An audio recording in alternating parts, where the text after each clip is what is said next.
So it is 12 o'clock and I am going to start our proceedings. We've begun recording and I'm going to let everyone know that we have begun recording. My name is Maureen Connolly and I'm the faculty member and director of the Center for Adapted Physical Activity, a new research center at Brock University, whose focus is inclusion and whose special focus is adaptive and inclusive physical activity for all. And we are delighted today to have three presenters from the Abilities Center to talk about mixed ability sport. Before we get going on our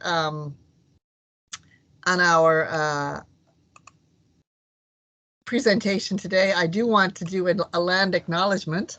And here at Brock University, our campus is on the lands of the Haudenosaunee and Anishinaabe peoples. And I'm grateful to work and live on the traditional territory of the Haudenosaunee and Anishinaabe peoples, many of whom continue to live and work here today. This territory is covered by the Upper Canada Treaties and is within the land protected by the Dish and One Spoon Wampum Agreement. And the Dish and One Spoon Wampum Agreement is one of those wonderful agreements which has great resonances for inclusion because it reminds us that we're here to work collectively and that we work with basic engagement. We take what we need and we understand that other people have needs too. And then it's in our collective sharing that makes all of us stronger as a community. So I want to welcome you all today to this session. And I especially want to welcome our presenters, Adam and Jessica and Elliot. And I'm going to give you a little bit of background on Adam and Jessica, and then I'm going to let Elliot introduce himself because he did such a slam bag job on our rehearsal a few minutes ago. So Adam Fitzpatrick is the manager, therapeutic recreation at the Abilities Center in Whitby. He's a registered therapeutic recreation. He's a registered TRO member and one of the leads for the community of practice of community inclusion. He holds a degree in TR from Seneca College, as well as a diploma from Durham College in fitness and health promotion. And in 2019, he became one of 4 people in the country who facilitates the Mixed Ability Sport Coaching Clinic and has worked with coaches to make their sport environments inclusive, accessible, and meaningful.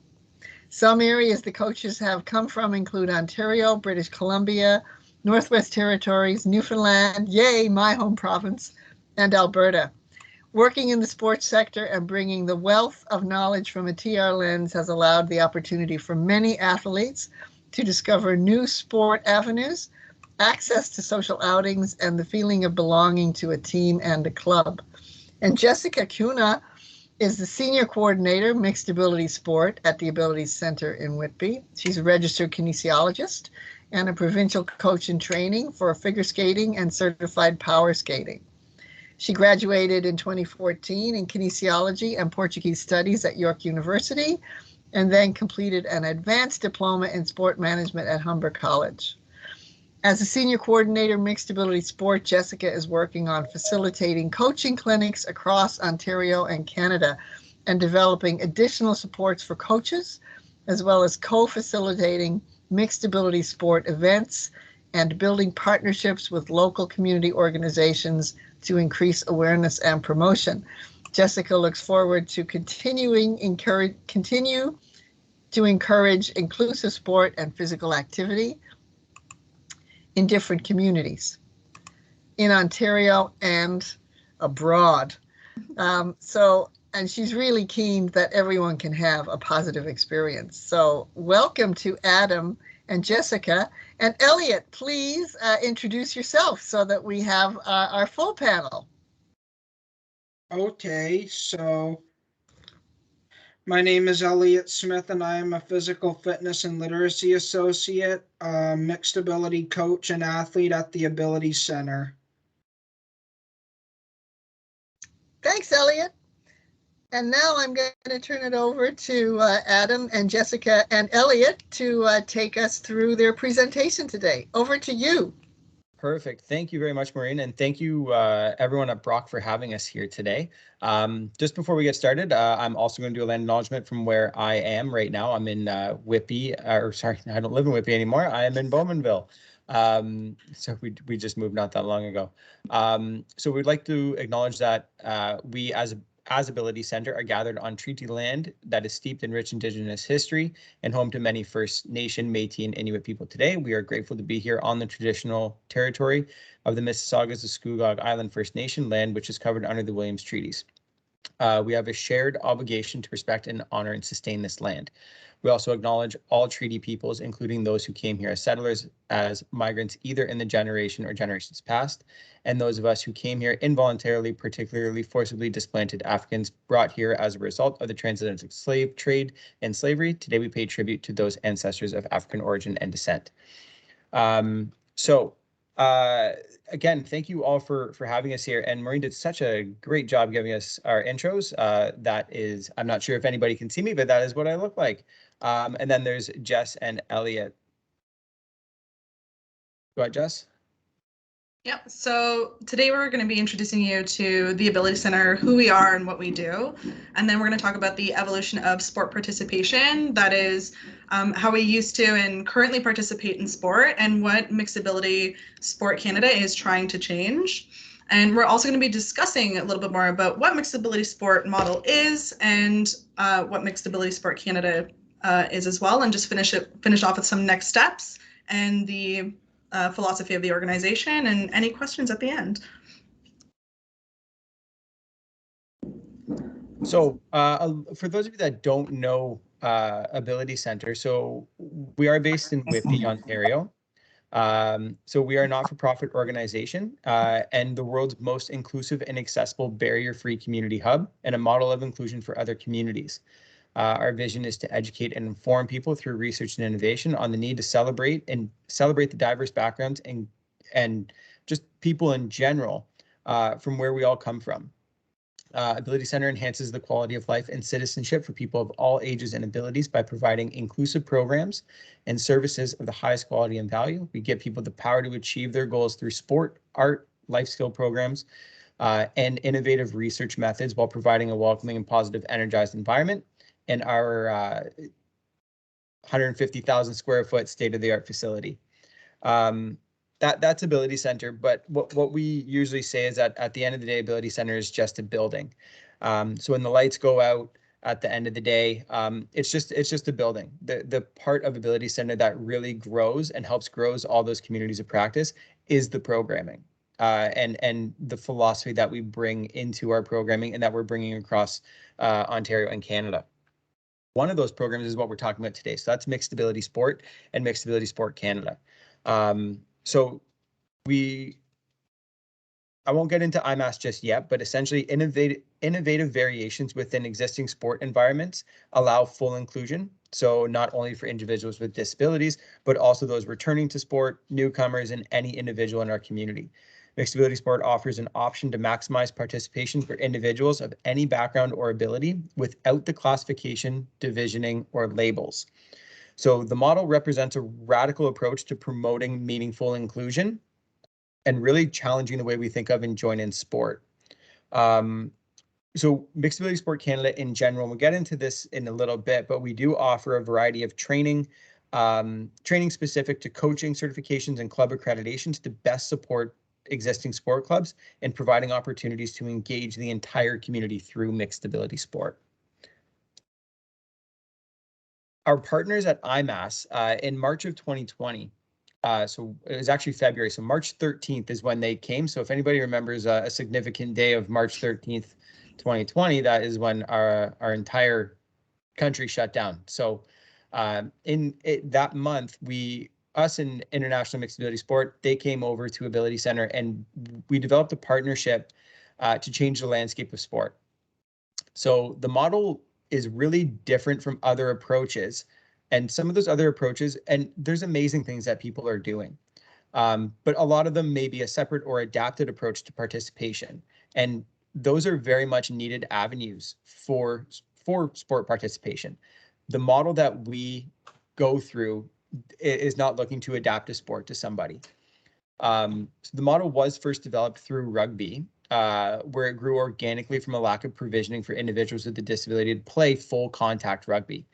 So in rugby, the model has been shown to have a really positive impact on individuals through the community level. So we are the holder of those exclusive rights in Canada to mixed ability sport programming. And through our coach training and our learnings from our partners at IMAS, we try to enhance the education of coaches in the community to offer those mixed ability programming offerings at their sport club, no matter what their sport is. So one important thing that we really need to address is that there are barriers to sport and physical activity. So in the picture, top middle, you'll see a box that is separated into 4 squares with the words personal, environmental, social, and policy and program. These are the factors that we want to highlight today. But first, I'm going to have Elliot explain what a barrier is. So barriers, those elements that may prevent participation or having a positive experience. Let's break each one down. So the first one we're going to talk about is personal. Sorry, hang on one second, Jess. My computer's freezing, and I'm not sure what you guys can see on your screen, but yeah, all good? Yeah. Okay, apologies.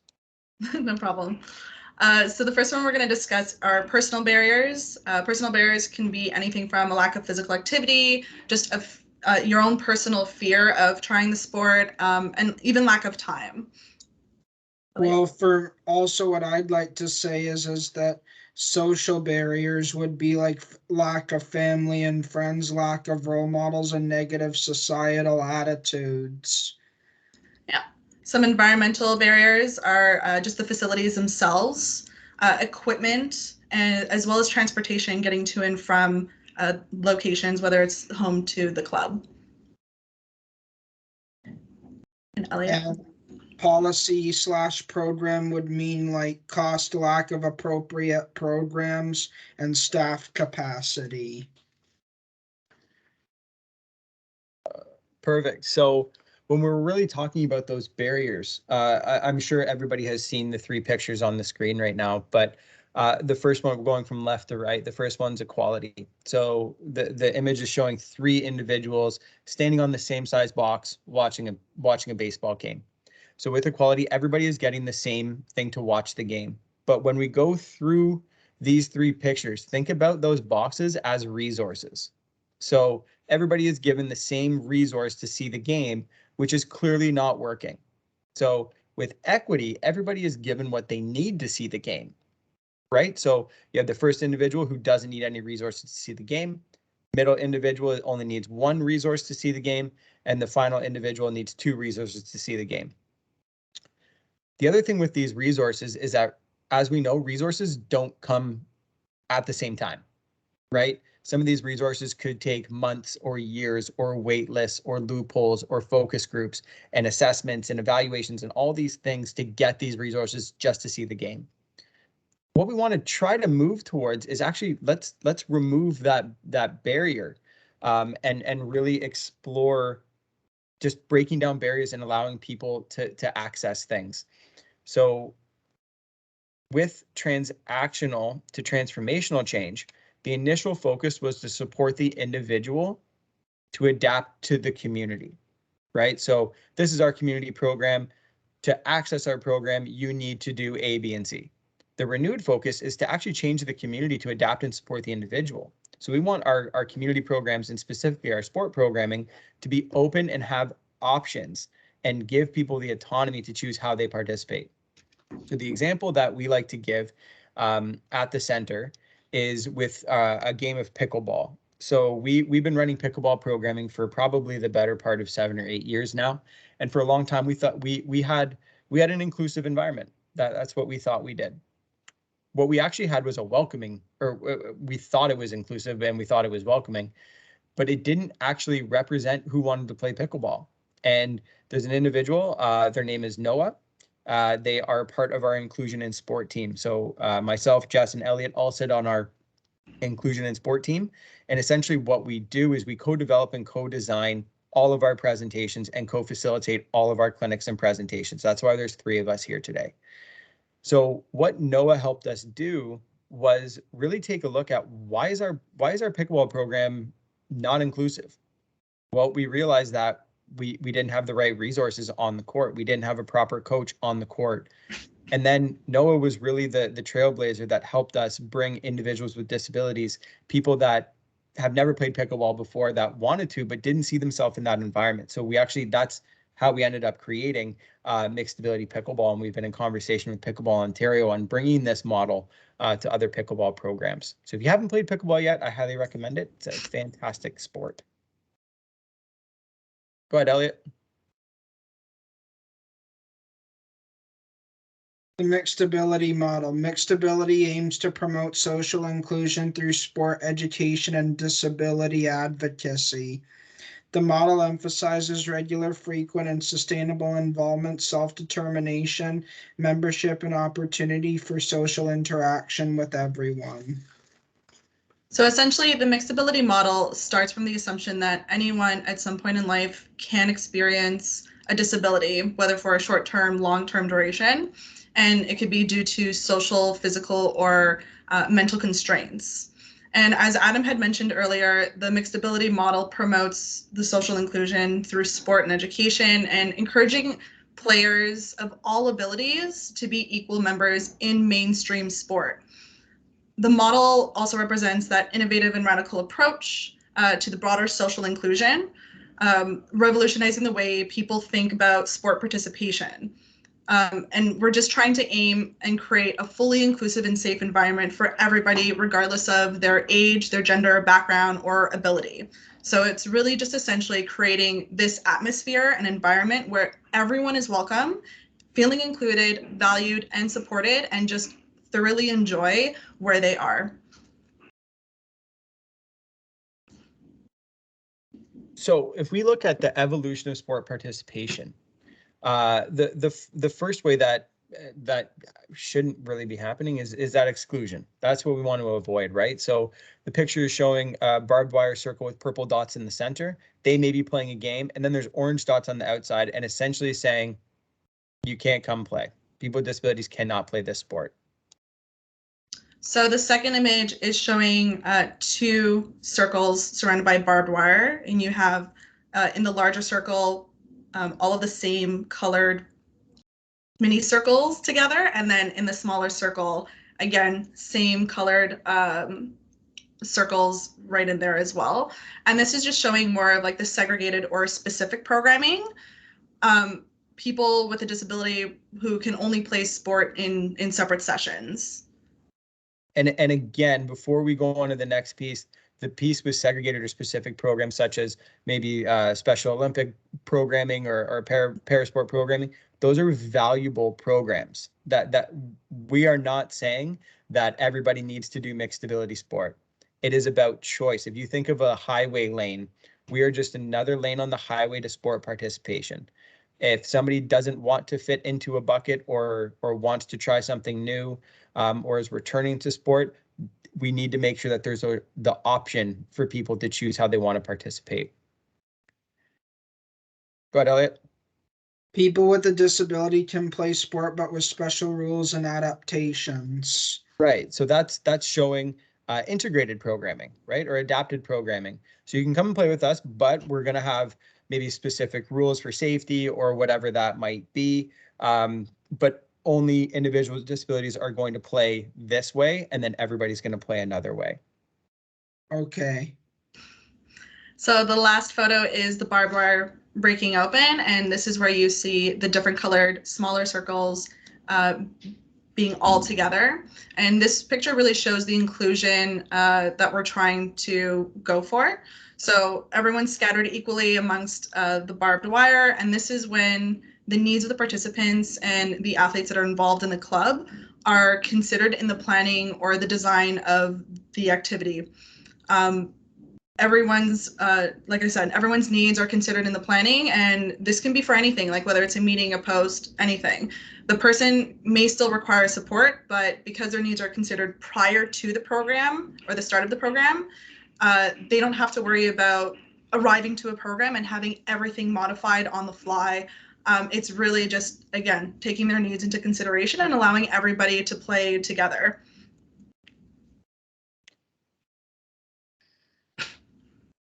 Go ahead, Elliot. We want to get people involved because that shows that if we want to be like, working with different people with different disabilities and non-disabilities, that means we have to show that we're playing all together on a rugby league, and playing all together means working as a team and playing by the rules. So, and you nailed it, Elliot. So, Elliot, why is it important that individuals with disabilities have that voice to choose where they want to play and how they want to play sport? Well, it's because that, we just want to make sure that we let everyone have fun together, and we make sure that even though we win some and we lose some, we learn that we're persevering, we don't give up. And how does it feel being a part of a team with individuals with and without disabilities? Like, how was it at rugby? It's better because it shows that you can work in teams and show that you can work all together, which means that if disabilities and non-disabilities work all together, then they can have fun playing together and showing that they can work as a team, whether they're winning or losing. You got it. So now we're going to dive into specifically like what is mixability sports. We're going to discuss that a little bit. Part of realizing that it's only a game, because you have to show that you're being a positive sport and you're learning that you're having a positive attitude. You got it. Yeah, bringing those positive attitudes for everybody vibes, to engage, exactly. Right? You got it. So the picture on the screen is showing 4 individuals. So I really like this picture because the middle guy with kind of the badass look on his face, holding the ball, standing up, he plays in a younger rugby program. The person to the right of the screen, the young guy sitting down beside the girl, he plays on the first team men's rugby program in the UK. The girl beside him, she plays on the first team women's program. And then on the left side of the screen, there's an individual and he plays in the Mixability rugby program. These are all siblings that never got to play rugby together until there was a Mixability rugby program. So now the 2 brothers. That's kind of interesting. Yeah, so the 2 brothers actually get to play rugby together on the same team. So it's not always just about sport, right? It is about breaking down societal barriers. It is allowing the opportunity for people to participate in physical activity and for clubs to be leaders of inclusion in their communities.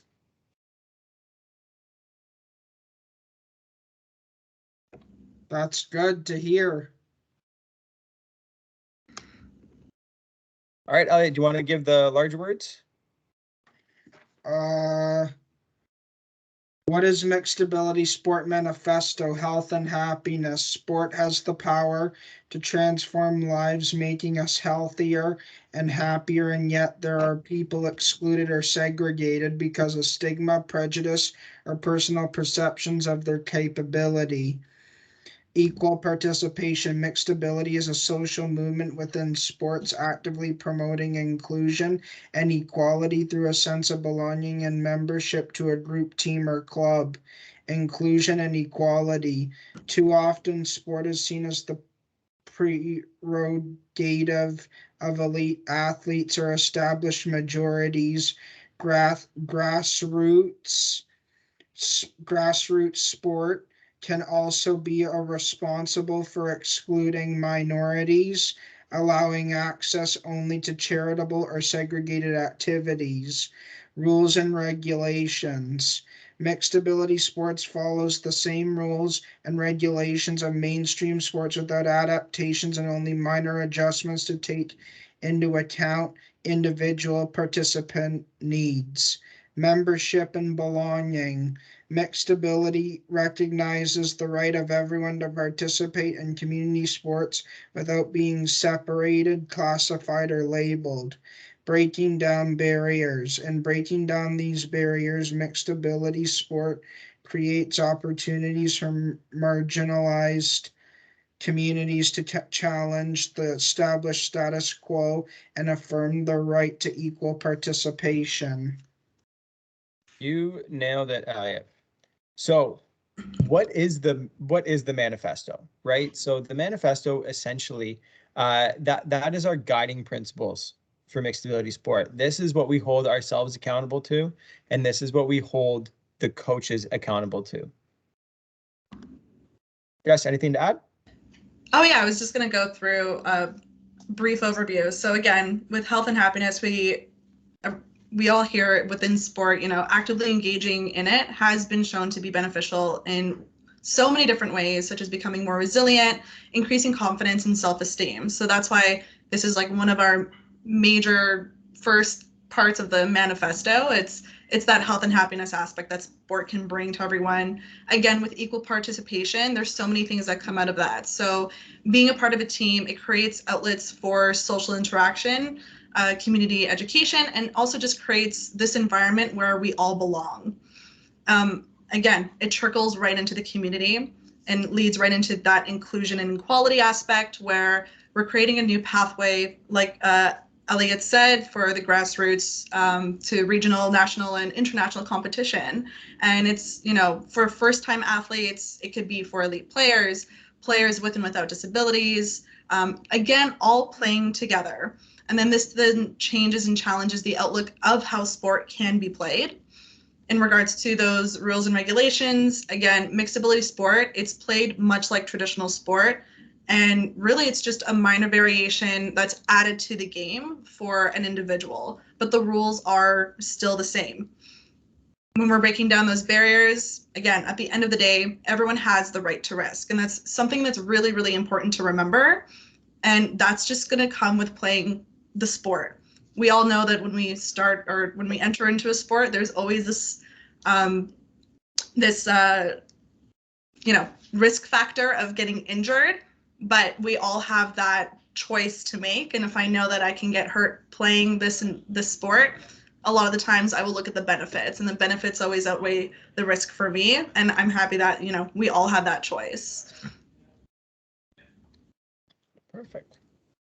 So essentially what's happening with mixed ability sport is it's creating impact at multiple levels. So the pictures on the screen, the first one at the top is showing just another friend, right? So for all of us that have played sport before, that's where a lot of our social interaction and friendships were built. So that picture was taken after a rugby practice with the Oshawa Vikings at the local Boston Pizza. So you can see there's men, women, people with visible disabilities, people with invisible disabilities, experienced rugby players, players that have never played before. The second picture showing is just another athlete, right? So everybody has that capacity to be an athlete, and like Jess was talking about, make that choice based off of the capacity to choose. We want to make sure that individuals who have the capacity to choose have that choice. And if they want to be just another athlete, everyone should have that right to do so. And the final one is just another teammate, right? So when Elliot and I both play at the Oshawa Vikings Mixed Ability Rugby League, rugby program, and we're both just teammates. Elliot doesn't treat me any different. I don't treat him any different. Except maybe if we're on opposite teams, right, Elliot? Well, sometimes we just got to learn how to work together. We can't fight. Exactly. It's only a game. You win some, you lose some. That's a part of life. Exactly. And with that comes the competition piece. So mixed ability sport encourages competition. We don't want to take competition out of sport. That is one of the reasons why a lot of people come to play sport. That's why I play mixed ability rugby. I don't. I want to be competitive, and I want to play hard.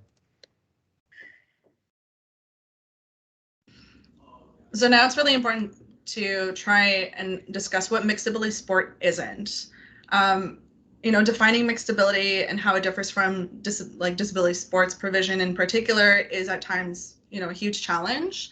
So just to clarify what mixed ability sport is not. So it's not a time-limited project. This is something that's a long-term commitment, not a one-time event or program, because for this to grow, consistency is really key. You need to develop the teams within those sports, have regular gameplay to keep people in it and involved. It's not just, a one-off event. It's not a disability sport. As we've mentioned before, mixability sport is open to both people with and without disabilities. It's literally for anyone who wants to play that sport. Mixability teams play against each other, and they also play against mainstream teams. The key is to accessing, the full benefits that come from the sport. That's really what this is about. In terms of separate, it's not separate to mainstream clubs. So it's not meant to be this checkbox that you have, a mixability program. And it's actually very common, again, for mixability teams to play against other teams. Many of them are actually beginning to take their mainstream sport programs and embedding the mixability philosophy into the program. So instead of, having a separate mixability programming, a lot of them are now actually just taking their regular programming and just integrating it right in. It's not a quick fix to inclusivity either. So a lot of the time, simply saying that you're inclusive, it doesn't always mean that you're inclusive. As Adam mentioned, we thought that we had that with pickleball, and then we learned from the experience of Noah. And it's really important that we have to understand it's all about the participation and opportunity in the aspects of the club that makes you inclusive. It's not referring to one specific population. Like I said, it's not a disability program. It's beyond that. We're all mixed ability players, if you think about it. And it can be where, someone starts their journey, very first time playing this sport. Maybe they took a break from sport. They want to get back into it. They could even be a retired athlete that, misses it, but wants a safe space to try it again, not at like this high level competition. Really, it's really just about the choice being up to that individual. It's not about classifying or identifying people either. We don't have labels. There's no labels attached to this. You're just another athlete, just like everyone else. We don't use visual identifiers for people with disabilities.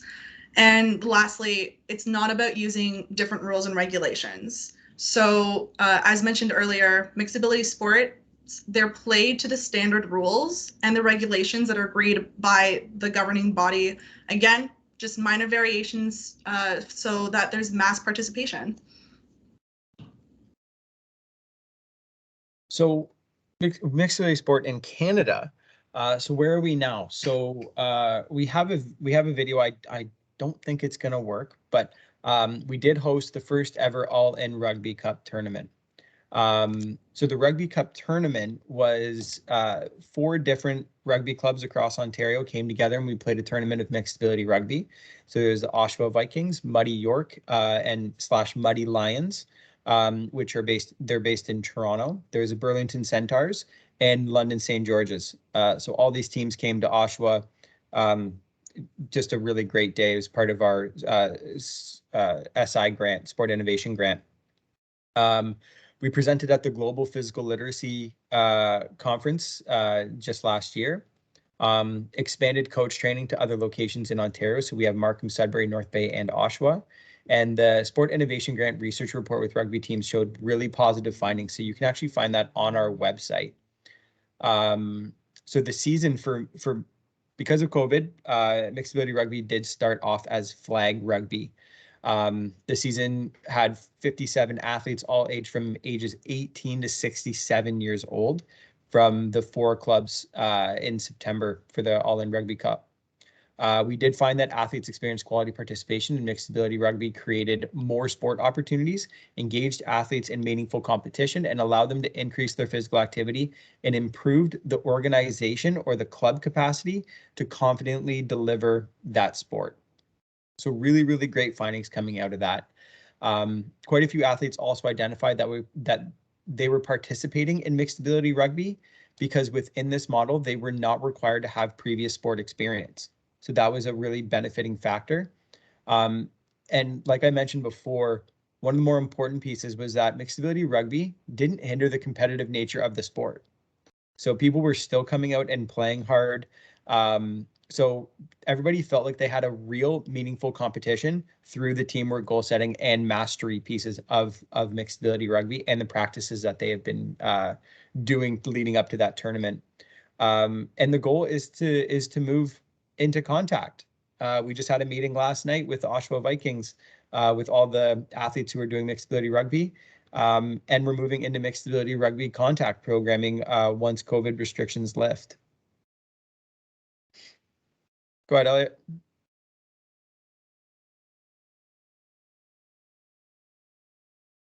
Where we now hosted the first ever All-In Rugby Club Tournament presented at the Global Physical Literacy Conference. Expanding. Oh, sorry, Elliot. Elliot, hang on one sec, man. Next one, the Mixability Sport in Canada currently offered. Oh, my bad. Wrong slide. Fine. Sorry. Mixed ability sports are currently offered at rugby, artistic swimming, pickleball, cheerleading, floor curling, pickleball, archery, boxing, and ringettes. Yes. So again, we just want to take a moment to recognize that there's many clubs, teams, programs, community groups running amazing programs across the country, creating opportunities for people with disabilities to participate in sport and physical activity. That is the most important thing at the end of the day, is to think about this as different lanes on the highway. You have mainstream sport, Special Olympic, Paralympic, adapted sport, adapted programming. And these are all good sports programs that can help people get involved no matter if they have a disability or not. You got it. Took the words right out of my mouth, Elliot. That's perfect.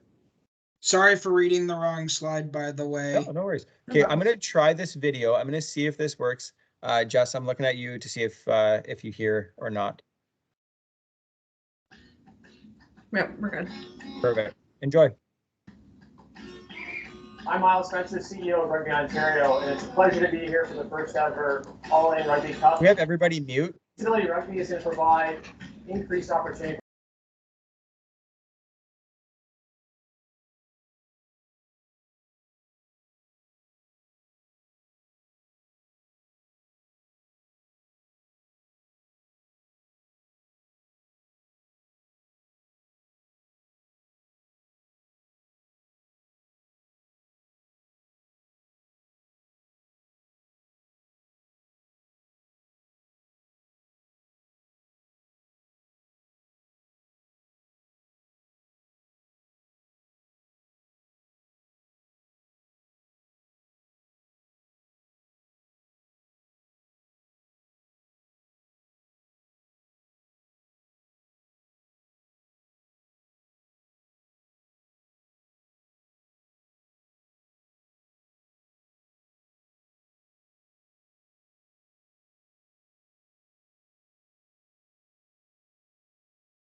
Perfect. So that is that I'm really glad that worked.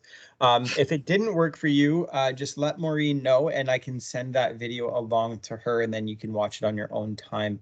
But that video, it, as you can see, the competitive nature was not taken out of the tournament.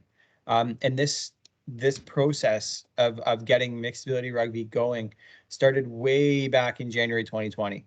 And that was before we had an inclusion in sport team, and myself and our director, Kelly, we went to the Whippy Dome, said we're going to run mixability rugby. It was going to be our first session. We had a couple coaches, and we only had 10 people register for the program. The video did not work for some people, so we'll make sure that we get that over to Maureen. And we only had 10 or 20 people register, and we ended up having 75 people show up. And that right there shows the need for mixability rugby, or mixability sport, sorry. So just some of the benefits of mixability sport, especially to clubs. They get new members. So with new members, you get fresh input into the club. You have the feel-good factor of creating, this new family within the club. And again, for anyone who's been a part of sport, that's always such a great feeling of just having each other's backs and getting that family feel. Just the diversity, so bringing more representation from the local community. You have the local recognition that would strengthen the club's position within the community, again, because of the diversity. You can have that club heritage and re-engaging, the founding members into the mixability sport philosophy. You have sustainability of just, again, re-engaging and retaining new and returning members, and just the motivation. Participants want to get involved at any stage of life. So great benefits. And this is where Ability Center can help create a mixed ability sport team. So we, as Adam mentioned, we do have coaching courses. So, we do offer that educational component to it. We help with recruiting new participants with and without disabilities due to all of our partnerships in different communities. We provide links to different services, and we're also in the midst of creating further professional development programs for the coaches. We include the actual club in the mixed ability network. So now we have coaches from different sports who are able to communicate with each other about their experiences or any questions that they have or any barriers that they may have faced and aren't really sure how to tackle it. Now we have this massive community who can now speak with each other and share those experiences. Again, opportunities for competition locally and internationally. We're there to help with those types of events, just like the All-in Rugby Tournament. And again, the certification, accreditation, and the affiliation with Mixed Ability Sport Canada. We have the club level, we have the sport governing body, as well as the coach certification. And just simple and comprehensive guides that help everyone, again, further expand their sport within their community. And then kind of just if anybody's interested, the next step. So if you are at a club or you want to be at a club or whatever that is for you, just send us an email. We're more than happy to explore and have conversations. We have coaches clinics starting next week, but we are full, but we are opening up March dates as well. And essentially how it goes is we look at doing kind of a tri-day recruitment and promotion registration, and then we kind of work within COVID contingency plans, obviously based off of the provisions put out by the PSOs and the NSOs. And that's it. Is there any questions, anything anybody wants to bring up? You're more than happy to. I'm going to mute and try to get myself out of this presenter mode. I'll pass it over to Maureen, I think. Yeah, sure. Thanks so much, Adam and Jessica and Elliot. It's so great to have insiders talking about their experience, and really cool. So yes, we have a question or a comment from Elise. Go ahead, Elise. Thank you all for your presentation. It was really informative. I was just wondering from each of you, what is your favorite part about being a mixed ability sport athlete? Oh, you're muted, Adam. I'm muted. Of course I'm muted, right? Best part of being an athlete. I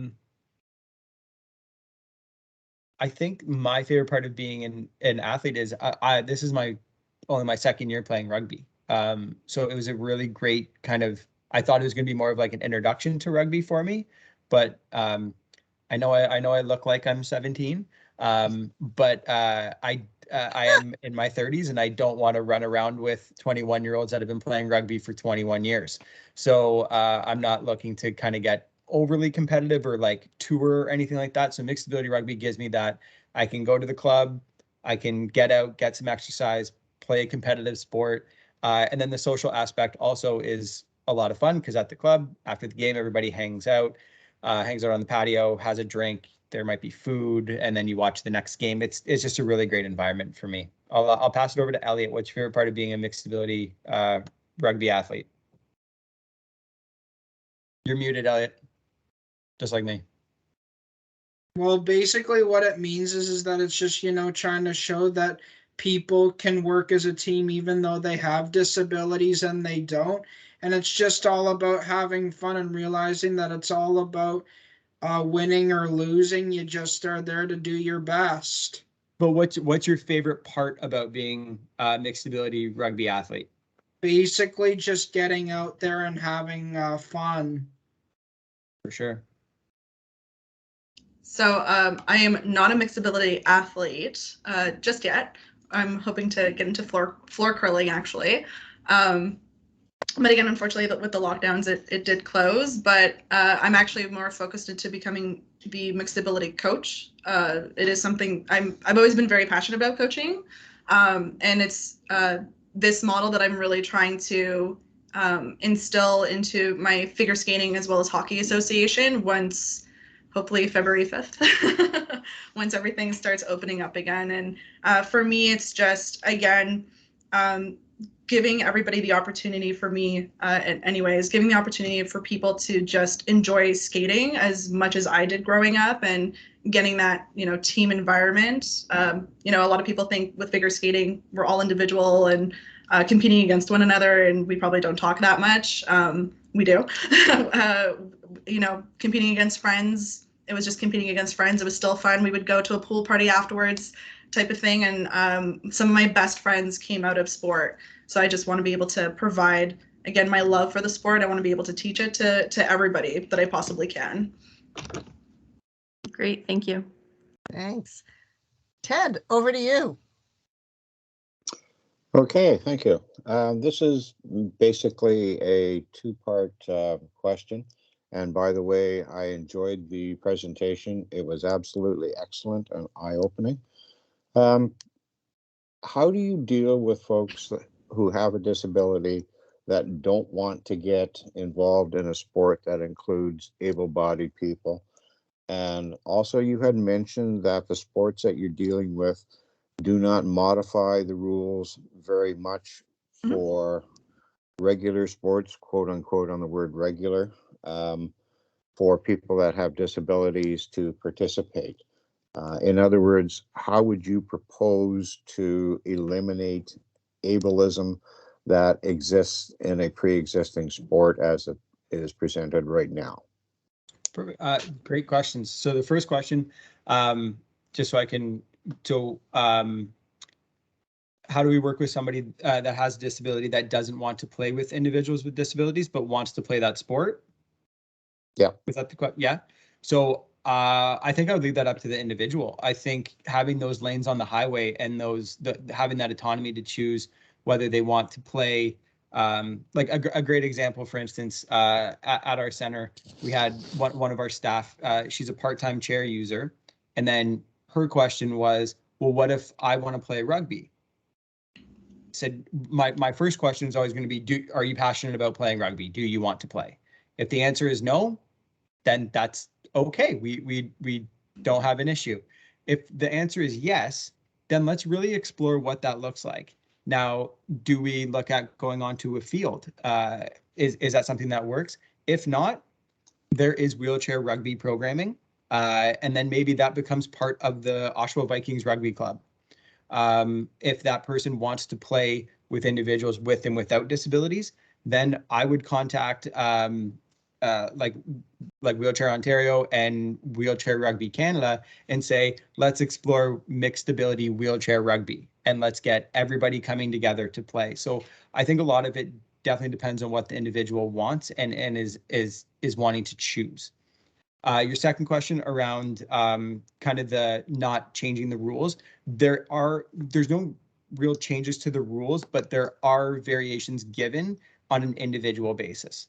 So for instance, with Mixability Rugby, because since it started in the UK, they do have quite a few individuals with disabilities that have some issues with their spine. So they actually don't, depending on who's playing, they won't do they'll do uncontested scrums.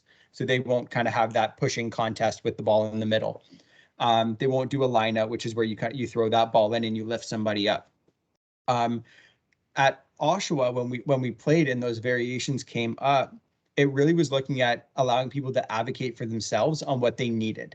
So, for instance, Ingrid, you heard from Ingrid in that presentation. When we would play, we started playing on a Thursday evening in the summer. So the sun would be setting when we'd be playing, and she subbed herself off every single time.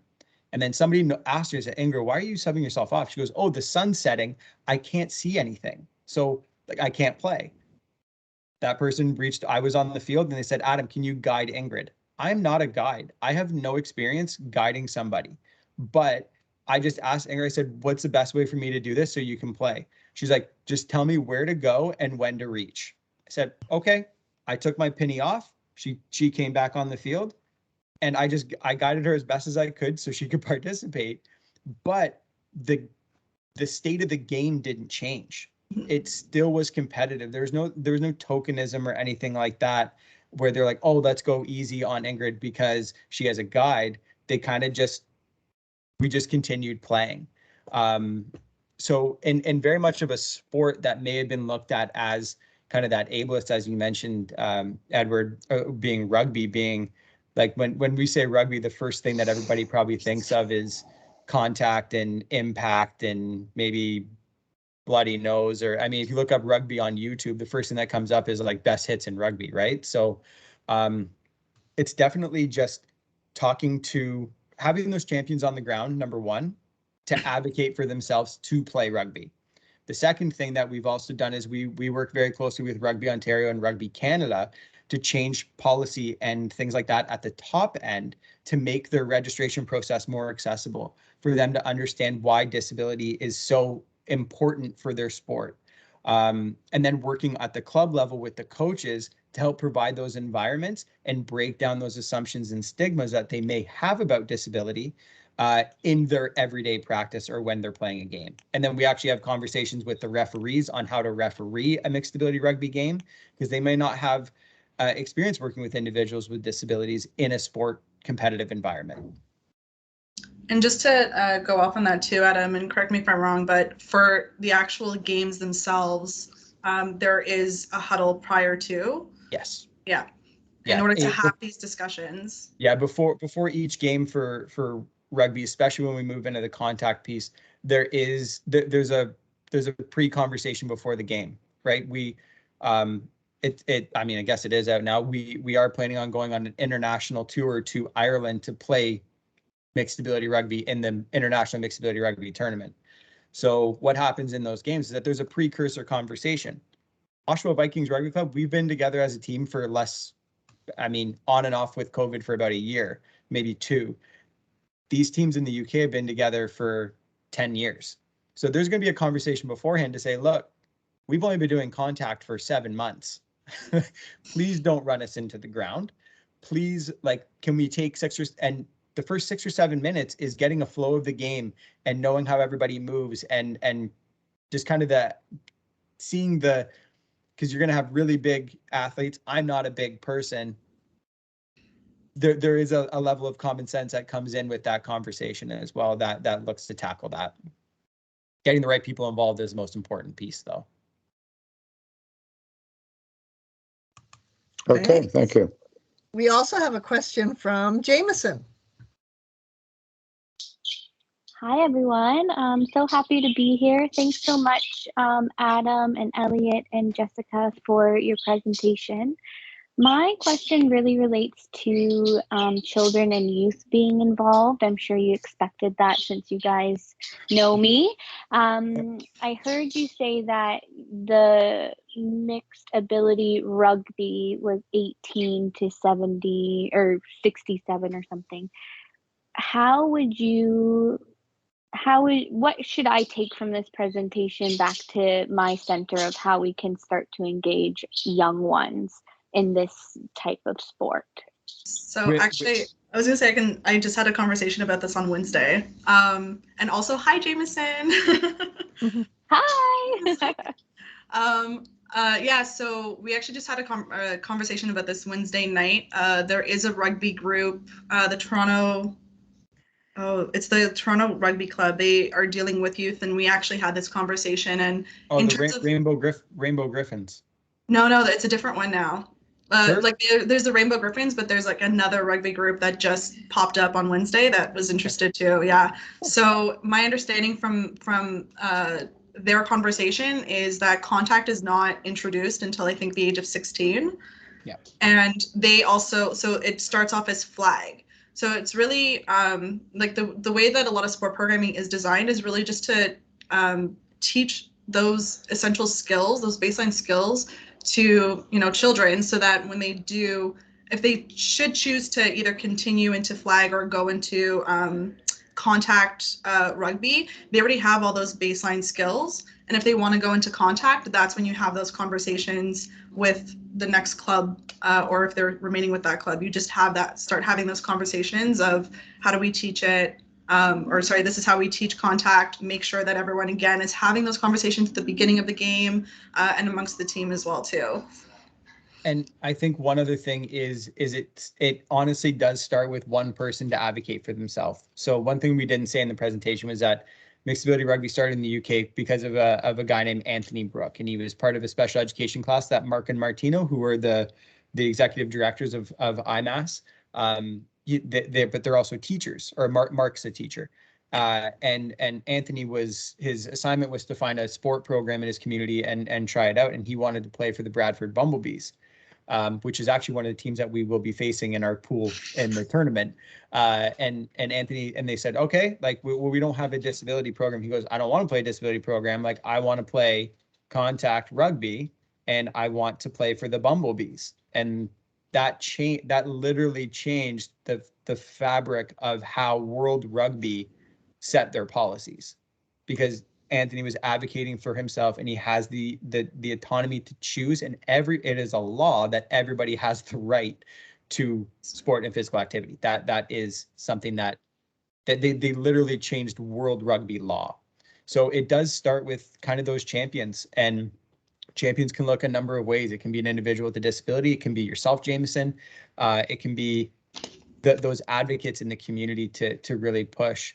But yeah, like Jess mentioned, like contact doesn't start until you're older, but starting on that participant pathway at an early age, and then having those outlets in the community to choose from is what's really important. And Elise messaged talking about lanes on a highway. So if we think about sport participation, the earlier you can start that sport participation or physical activity participation, the better it's going to be. But at some point, right now, individuals are having to choose which lane they want to go into, and not every individual is going to fit into that lane, right? So you have mainstream and competitive sport. You kind of have that active for life piece. You have para sport, you have Special Olympic sport, you have adapted sport, something like Jay's Care. And then we're just that other lane, that other bucket, that other option that people can come into and be part of a local sport club and wear the same jersey and be at the socials and have that voice. At least I hope that made sense from a lanes on a highway piece. But yeah, hopefully, Jameson, that answers your question too.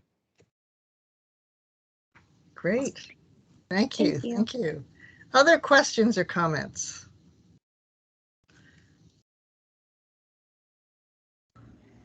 I'll make a comment because I've been involved in lots of different kinds of inclusion-based initiatives over the course of my kind of long life in inclusion advocacy, really. And what I really like is this idea of choice, that I work with lots of individuals who will have significant challenges in a mixed ability setting. Yep. But but I want them to be active. So I will do whatever I need to do to make sure they can participate in activity. And it often means educating non-disabled people about being inclusive, right?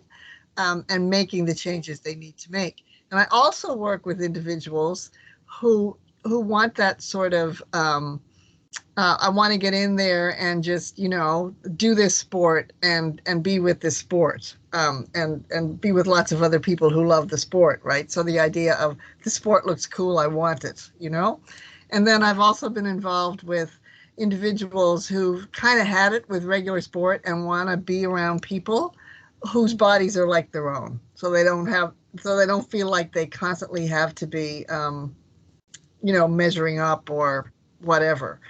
So, but it's this whole idea that like there's options. Like that's the best thing of all, is there are options. And why shouldn't disabled people have the same kind of options as everybody else? Like if you want to participate in a full bore, full out, rugby, and walk away with a bloody nose, that's on you. And if you want to participate in quad rugby, go for it, exactly. and like all of these options are just so cool. And I think that's what's so nice to see is the same kind of options for anybody, regardless. Exactly. And I think, oh my God, sorry, I apologize. My dog's barking. The cool thing is that the Rugby Ontario is actually, because flag was such a hit, they're going to offer that participation pathway. So there's going to be mixed ability flag rugby if you don't want contact. If you want contact, you can go mixed ability contact. If you don't want to play mixed ability and you're somebody that has a disability and you want to go and play for the third or second team men's or women's program, you have that option. It's all about that option. And that's where we're going to see an increase in physical activity. That's where you're going to see a decrease in chronic health conditions and mental health and things like that. There's just so many positive options when it comes to having that choice. Yeah, it's great, right? And then, I mean, at my age and stage of life, I don't want to be in a sport where someone's going to pound the hell out of me. So I would like to have other options, because as you age, recovery takes longer. Trust me on this. So it is great to have all these options for aging participants as well, right? Absolutely. Okay, I've got Erica, and then I'm also going to hear from Tess. Over to you, Erica. Hi, everyone. Nice to see you again, Maureen. Yeah. I just wanted to ask, are there any sports that you guys have on the horizon coming up? Like wondering what next steps are going to look like for Ability. And I also am curious, a lot of the sports that you guys had on the list as well were a lot of team focused sports. And I know I had, just like you, Jess, you were talking about your experience in figure skating. So an individual sport, but team related. Similar to me as well. I really enjoyed playing soccer while growing up, but if I had to pick my best sporting experience, it was track and field. So I'm wondering if you guys are also thinking about bringing this model into more individualized sports as well. So definitely. Sorry, go ahead. I'll go and then you can go, Jess. Okay. I think the really cool thing about the sports that we've gone into is that we didn't go to them first. Mm-hmm. These sports came to us and said, wow, mixed ability sport, that's something, can we have a conversation? Can we explore this? So we're not going to try to dictate, we're not going to force mixed ability sport into any sporting environment that doesn't want it. Because then we know it's not going to be successful. So if there was a sport, and that's where the champions are so important. So if a sport like pickleball, for instance, that one kind of happened organically with Noah. Rugby, that happened we had a grant, we had our partnership, and then like it just kind of grew and grew. And we started off with our disability program at the center, our day program, introducing rugby and seeing if individuals enjoyed playing rugby. Then it seemed to be this big thing. We're like, okay, we need to start making these avenues to head into the community, because we also don't want people to stay in our adult day program all the time or lean on it to only for their physical activity. And a couple of sport, and Jess, do you want to do your point? Yeah, no, I was gonna say, as I mentioned in the presentation, that is something that I'm trying to bring into my club, and it was already discussed. And I'm very fortunate that I have like a very supportive skating club who, if you have ideas, they're like, go for it, run with it. And actually, because of just mentioning it to other coaches, they have already been speaking to coaches, and there's a couple of coaches that are in other clubs who are now asking me about this, and they're like, wait, hold on, what is this? What do you do? Like, how do we integrate this? I'm like, oh, okay, like we have coaching courses coming up. And again, I also have like a really good friend of mine who's in gymnastics. She's a gymnastics coach. So in that regards, again, like Adam said, a lot of this has been really organic. For our next coaching session that's happening next week, we have someone who's in Dragon Boat that signed up. In a future one, we have someone who's in lacrosse. So it really seems just to be, again, people who are coming to us. And I have like a little tracker of all of these different sports. So that, again, we can see kind of like, okay, who are we missing? As you mentioned right now, that it's a lot of like team sports, but I am keeping the individual sports in mind because I come from an individual sport. So. And one other individual sport in terms of one that's kind of coming over the horizon that's going to be exciting is actually boxing. Yes. So Mixability boxing was they had a really successful time doing that and continuing doing that in the UK. So Boxing Without Barriers in Ottawa reached out to us, and she specifically works with individuals with disabilities in a boxing setting. And then she's like, what is mixability sport and how can I do this? So we're realizing like there are gaps. So the Boxing Without Barriers program runs out of a larger boxing club. So now she's actually going to bring individuals with disabilities from the Boxing Without Barriers program and boxers that are in the general club together to train together. So that does not mean that we're going to be putting individuals with disabilities and without disabilities in the ring for 9 rounds and you pound on each other for 8 minutes. It's more about that breaking down the societal barriers. It's breaking down stigma. It's physical activity. It's giving that option. And again, there's the option to do a disability specific program, come together with everybody. And for mainstream athletes, go to their mainstream classes. They don't have to come to the Mixability program. But boxing is I think kind of the next really interesting one. Yeah. Thanks, Erica. It's nice to see you too. Erica was my master's student a number of years ago. Nice. So yeah, we don't have 6 degrees of separation or whatever, 3 degrees. Exactly.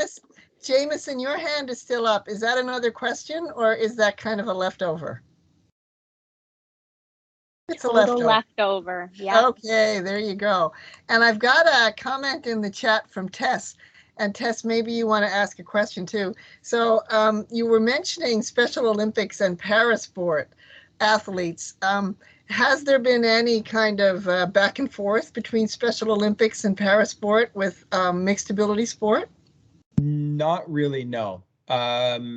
We have not had a conversation with Special Olympics or parasport to come in because we do recognize how important parasport is. We don't want to make parasport a mixed ability option, right? That avenue is successful, it's needed, it's valuable, and it's meaningful. So we want to make sure, and some of those athletes that another member of our inclusion and sport team, Amanda, she's in her, I believe she's in her 40s now. She did Special Olympic bowling for a really long time. And then when she played mixed ability rugby, she said, I think I've done my kind of sport career has ended with Special Olympic, and I really like doing mixed ability. So she just kind of transferred over, and people can do as many of those avenues as they want, as long as they're playing sport and being active and living that active for life, right? So short answer, no, we have not had those conversations with them because they do have their respective places. Right. But there's no reason that athletes who identify as Special Olympics athletes couldn't do mixed ability sport anytime they wanted, right? Absolutely. Yes. Exactly. And the same with parasport athletes. If they wanted to play parasport, and yay, hooray, and then they could also do mixed ability if they felt like it. Yeah. More than welcome. So it's opening up the options. That's the key. You got it. Yeah, that's great. Okay. Tess. Did you have a comment? I'm just kind of curious about your connection between them both. I'm not sure what that was like. Yeah. Great question. Yeah. Thanks, Tess. Demi, over to you. Okay, thank you for this presentation. It's been very informative. Mixability sport's kind of new to me, so this has been really helpful.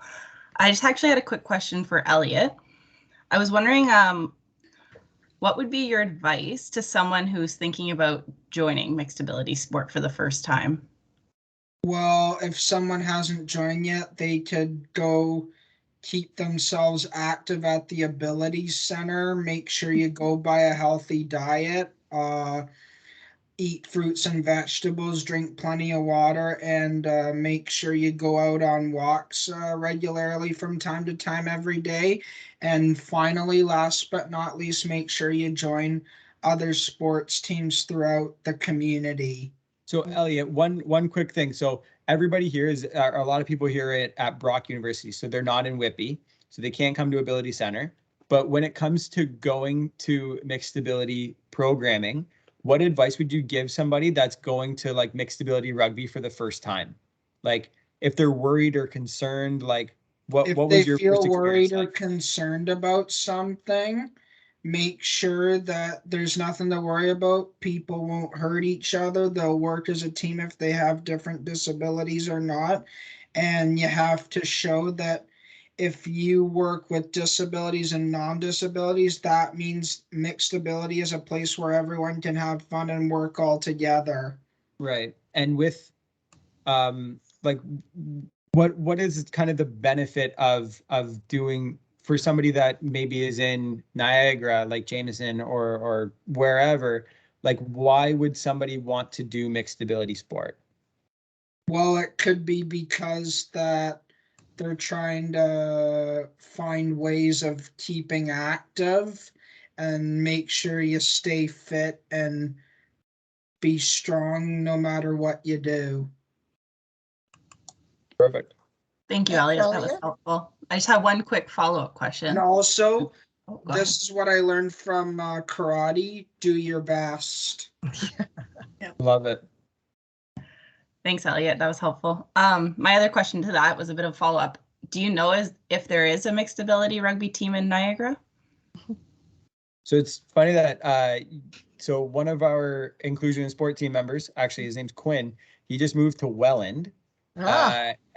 So he actually approached the Niagara Wasps, which is the Niagara rugby team. And he said, I want mixed ability rugby. So they're in contact with Rugby Ontario right now, and they should be hopefully going through the process of opening that program up. Awesome. Thank you. We've also got a question in the chat from Aaron.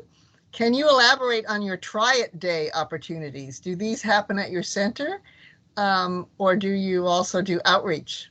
They would always be at the club. So as much as Jess and I would like Ability Center to send us across Canada to run Triad Days for mixed ability sport, they won't allow us to do that. But within Ontario and driving distance, the Triad Days essentially would kind of do like a big lead up. So let's say Niagara Wasps rugby, and let's say things open up and they can kind of go back into normal program. We would do a nice big lead up with the club saying that we're launching this. We would help outreach to day programs and mental health professionals and universities and colleges, and use the networks within the club because majority of people know somebody that wants to access sport and maybe facing barriers, whatever that might be, whether that's mental health or physical, cognitive, whatever that might be. And then we would actually come to the club. The plan is that we would come to the club and help run that day and help with variations and kind of do a nice big launch. And then the club takes over. We're there to support as needed. But yeah, that would be yeah, and what we're also trying to do in terms of new events to move forward is hopefully, again, if everything goes well with these lockdowns, is launch the first National Mixed Ability Sport Week.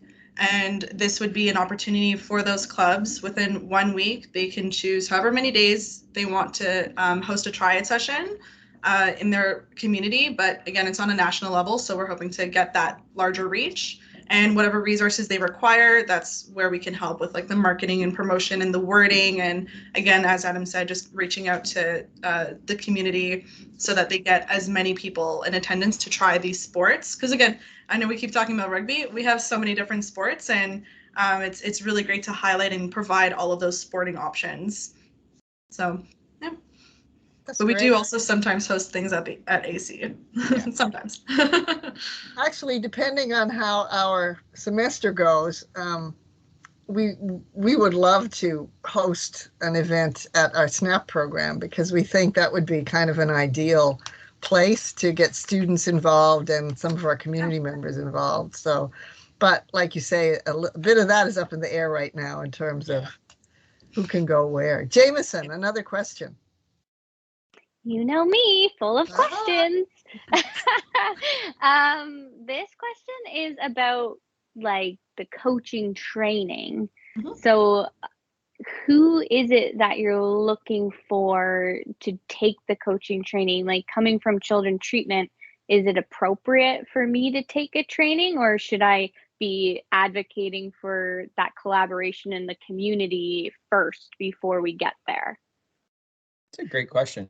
I think you're more than welcome to do the training. I'm trying to get it through TRO PCC's Jameson as well, just so you know.